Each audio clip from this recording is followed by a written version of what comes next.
There is a man in Indonesia who carries 90 kilos of sulfur out of a live volcano twice a day, and the baskets have worn 2 permanent trenches into his shoulders, not calluses. Trenches. He is 34 years old and he does not expect to reach 60. This is not a story about a terrible accident. Nothing went wrong. This is the job, exactly as it is supposed to work, done correctly, every single day for wages you could spend on a sandwich. Before this video ends, you will meet 14 more people whose ordinary Tuesday would put most of us in a hospital, and one of them works somewhere you would never guess. 15 jobs, every one of them is somebody's normal week. Nobody in this video is doing it for a camera, for a record, or for a story. They are doing it because it pays, because it is what is available where they live, or because if they stop, something that everybody else depends on stops with them. Some of them are proud of it. Some of them would leave tomorrow if there were anywhere to go. A few of them are the last people alive who know how. We are going to go roughly from the ones you might have heard of to the ones almost nobody has. And the last one is the strangest job on this list because the men who do it work for a month without being paid anything at all, and then gamble the entire month on the contents of a single sack. Start at Kawah Ijen on the eastern tip of Java. At night the crater glows blue. It is not lava. It is sulfuric gas escaping under pressure and igniting on contact with the air, burning at temperatures that turn the whole crater wall into a sheet of blue fire. Tourists pay to photograph it. The miners work inside it. Ceramic pipes channel the gas until it cools and hardens into slabs of raw yellow sulfur. The men break the slabs apart by hand, load them into 2 wicker baskets joined by a wooden pole, and carry them out. The load runs from 70 to 90 kilos. The climb out of the crater is roughly 300 meters of near vertical scree, then a descent of several kilometers to the weighing station. Most of them do this twice a day. Their protection against the gas is a rag held between the teeth, sometimes soaked in water. The gas eats the enamel off their teeth and scars the lining of their lungs.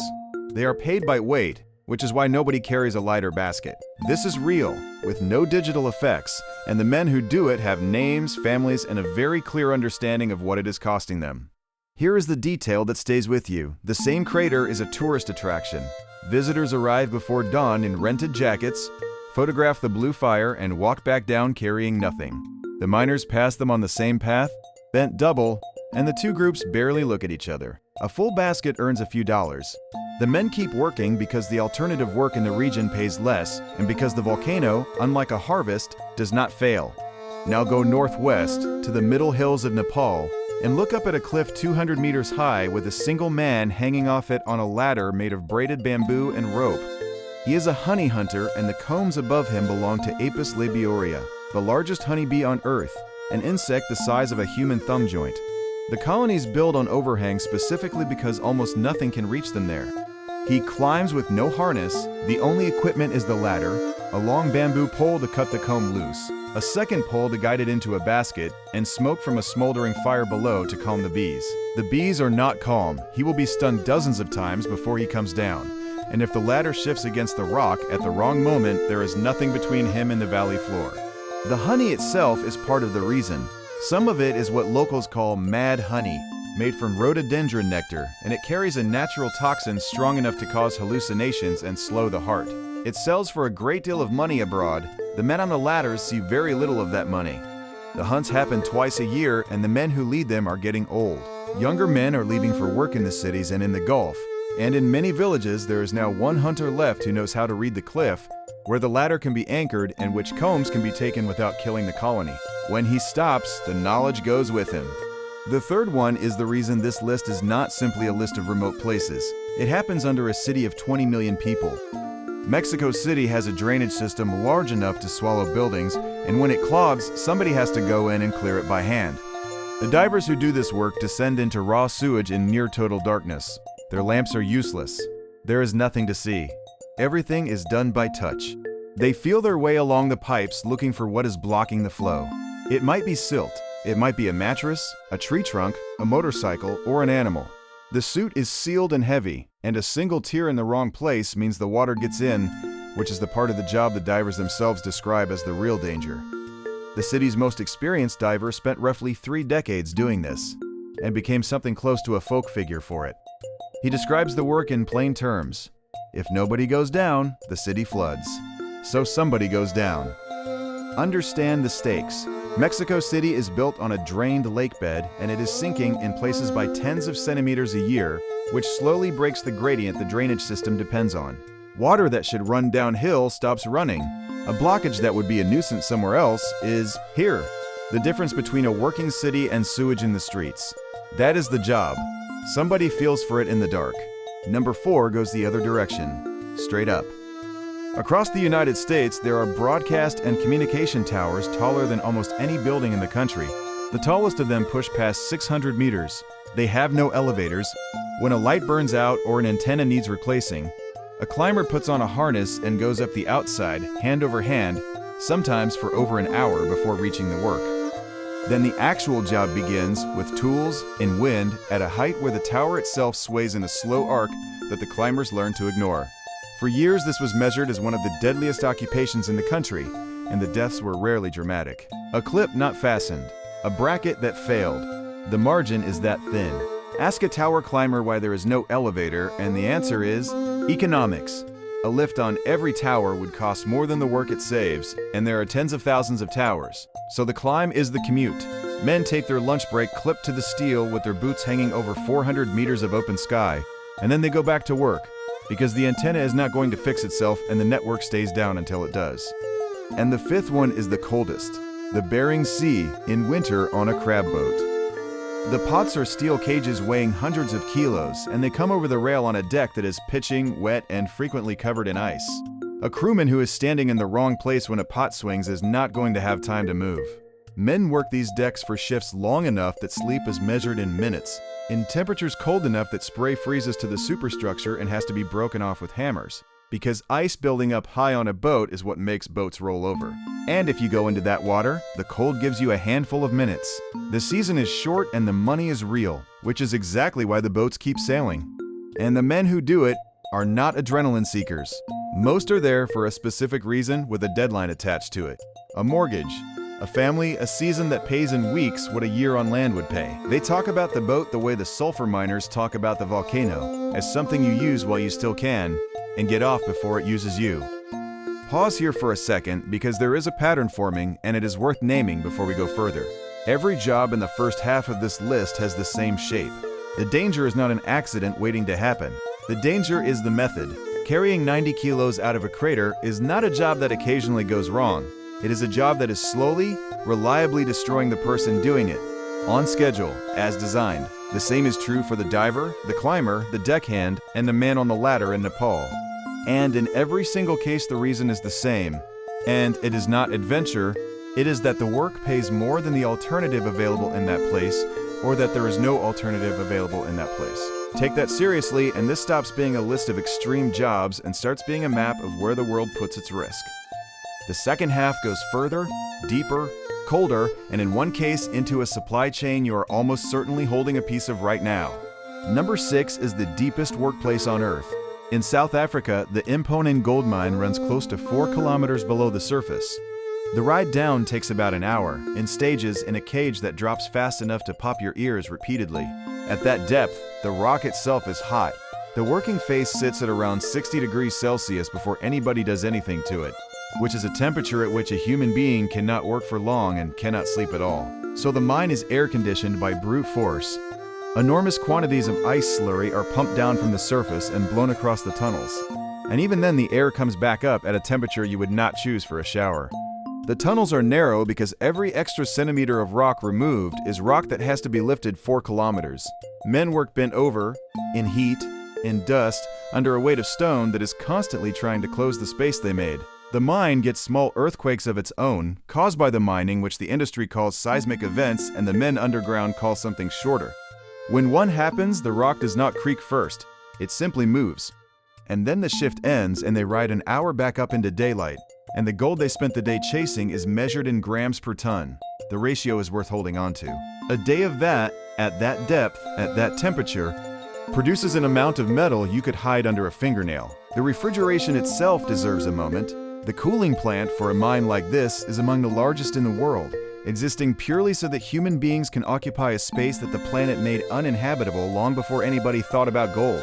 Thousands of tons of ice are made every day and sent down. That is the actual cost of the metal, and it never appears on the metal.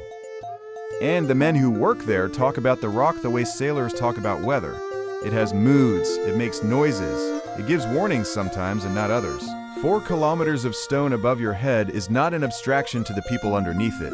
It is the single loudest fact of their working day. Number 7 is the slowest dangerous job in the world, and the slowness is the entire point.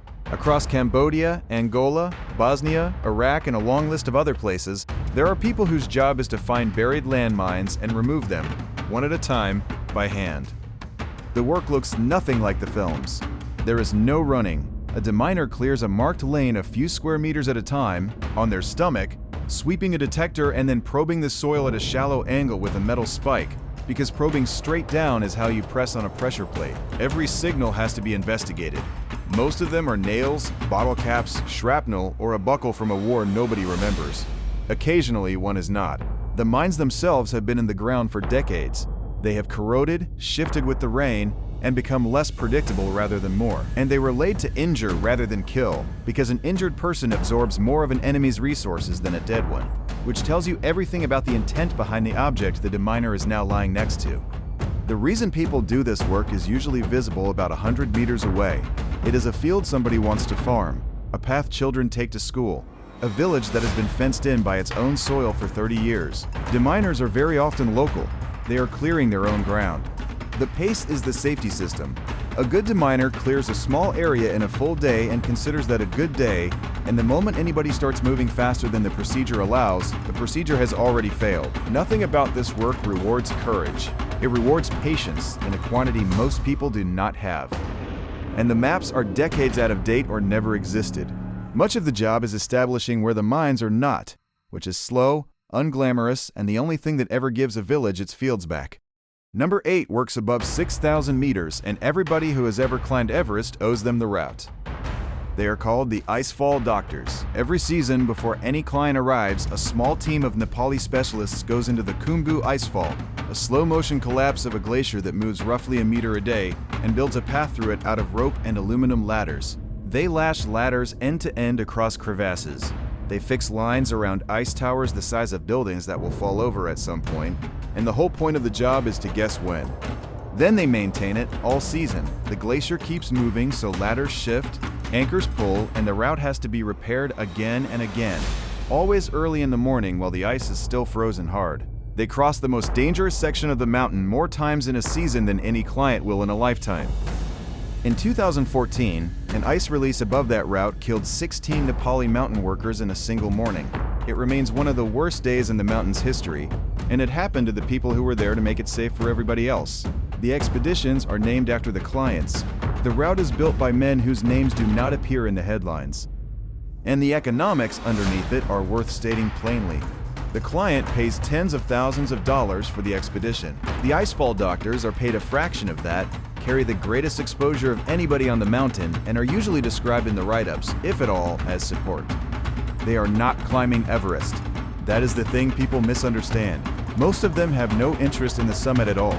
They are building a road, maintaining a road, and going home. And the road happens to run through the most lethal half-kilometer of the most famous mountain on the planet. Number 9 does not go home at the end of the shift. He cannot. His body would not survive the trip. Saturation divers work on pipelines and structures hundreds of meters underwater, and rather than decompress after every dive, they live under pressure. They are sealed into a chamber on the ship, the pressure is raised to match the depth they will be working at, and they stay there for up to 28 days. A bell takes them from the chamber to the seabed and back, every day without ever returning them to normal atmosphere. In the chamber, the breathing mixture is mostly helium, which makes every voice sound cartoonish and makes the space so thermally conductive that a man can get dangerously cold in what feels like a warm room. Food comes through an airlock. Sleep, arguments, birthdays, and bad news all happen inside a steel tube the size of a small van, shared with 2 other people who are also not going anywhere. And at the end, decompression takes days, not hours. The pressure comes down slowly enough that dissolved gas can leave the blood without forming bubbles, and there is no way to hurry it. If there is an emergency on board, the divers cannot simply be evacuated. They are the only workers on Earth for whom rescue means waiting. Ask saturation divers what the hardest part is, and very few of them say the water. They say the chamber. 28 days in a steel tube where you cannot open a door, cannot step outside, cannot end an argument by leaving the room, and cannot be there when something happens at home. The money is why they do it. Saturation diving pays extremely well, and it pays that well for exactly the reason you would expect. The industry is candid about it. They are buying a month of a man's life during which he belongs entirely to the pressure inside the tube. Number 10 arrives by parachute. Smoke jumpers are wildland firefighters who are dropped into fires too remote for any road. They jump into clearings, meadows, and sometimes into whatever the terrain offers, with the fire already burning nearby and the wind doing what wind does near a fire. Then they gather their gear, which has been dropped separately, and start working. The work itself is digging. A crew cuts a line down to bare mineral soil to starve the fire of fuel, using hand tools for as long as it takes, sleeping on the ground beside the fire they are containing. There is no support vehicle because there is no road. There is no relief crew because getting a crew there is the reason they jumped. And when the fire is out, they walk. Everything that was dropped in has to be carried out, packs that can approach 50 kilos, sometimes for many kilometers, over ground that is just burned. The jump is the part that gets photographed. The hike is the part the jumpers talk about. And they pack their own parachutes. That is not tradition for its own sake. It is the clearest possible allocation of responsibility, and every jumper will tell you it is the calmest part of the week. There are only a few hundred smoke jumpers in the entire United States. The training washes most applicants out, the season is short, and the pay is nothing like what the job looks like it should pay. What they are protecting is usually not a town. It is a watershed, a stand of timber, a road, or simply a fire's chance to become a much larger fire next week. Success looks like nothing happening, in a place nobody was watching, and then they walk out. Number 11 is where the world's ships go to die, and it happens on a beach. In Chattogram in Bangladesh and Alang in India, ships are driven onto the sand at full speed on the highest tide of the month, and then taken apart by hand. Men with cutting torches climb the hull and slice it into pieces. The pieces fall onto the beach. Other men drag them away in teams with ropes and shoulders, because there is nothing else to drag them with.